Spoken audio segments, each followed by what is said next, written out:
जय श्री राम बच्चों। और मैं ना AITS जेई मेंस से थ्रू जा रहा था। पेपर फिटली का सेट है ये मेंस पैटर्न पे।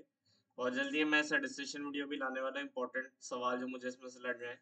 मुझे एक बड़ा अच्छा सवाल मिला ये वाला।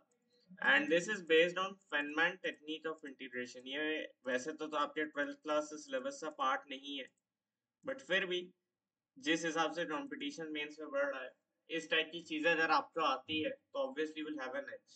तो let's see how to do this type of integration. यहाँ पे फेनमैन टाइप आइडेंटिफाई कैसे हो रहा है, क्योंकि यहाँ पे दिया हुआ है बीटा इज अ पैरामीटर। ठीक है, तो फेनमैन टेक्निक होती ही इस चीज पर बेस्ड है कि हमें एक पैरामीटर गिवन रहता है ना।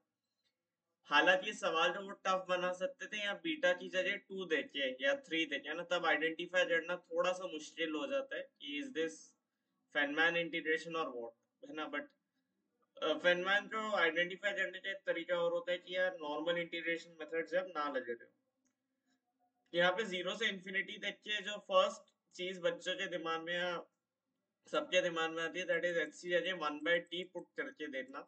And you will soon find out कि उससे आपको कोई भी फायदा नहीं होने वाला है।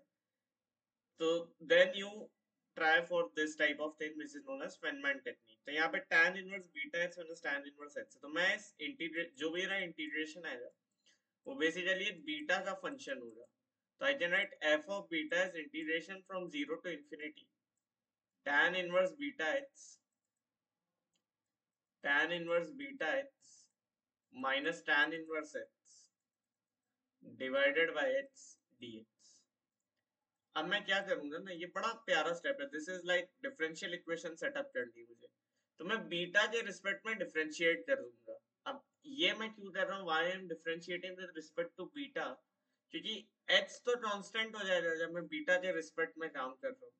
तो anything which is only x will be acting as a constant.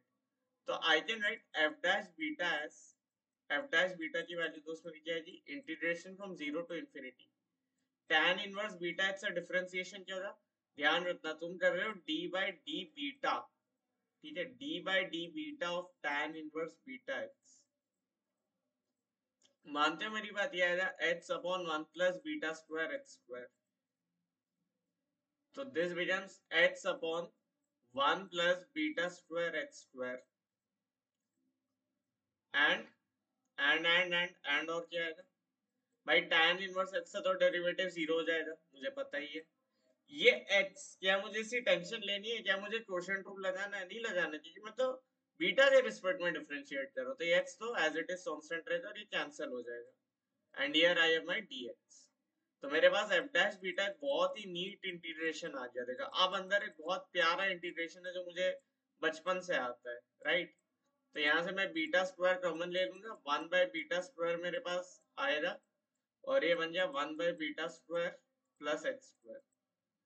इसका integration tan inverse x by a आएगा।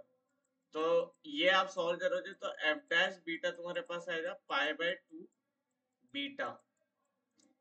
और आई थिंक यहाँ से सॉल्व करने में से कुछ भी नहीं रखा है। आप इजीली बोल सकते हो कि f of beta will be pi by 2 ln beta. ठीक है, f of beta will be pi by 2 ln beta. ये डिफरेंशियल इक्वेशन तो हमें सॉल्व करना बिल्कुल आती है। ठीक है, तो जल्द मैं इस पूरे पेपर का डिस्कशन भी तुम्हारे सामने लाऊंगा। और इस पूरा नहीं, जो अच्छे सवाल होंगे मैं वो तुम्हें डिस्कस करा दूंगा, जो इम्पोर्टेंट होंगे। और मैं रिक्वेस्ट करूंगा कि और भी अगर मेंस AITS आपको मिलते हैं तो प्लीज मुझे भेजो, ताकि जनवरी शिफ्ट होने से पहले हम काफी सारे अच्छे सवालों की प्रैक्टिस कर सके। तब तक के लिए जय श्री राम, जय मां शारदे। मिलते हैं नेक्स्ट लेक्चर में। Bye bye.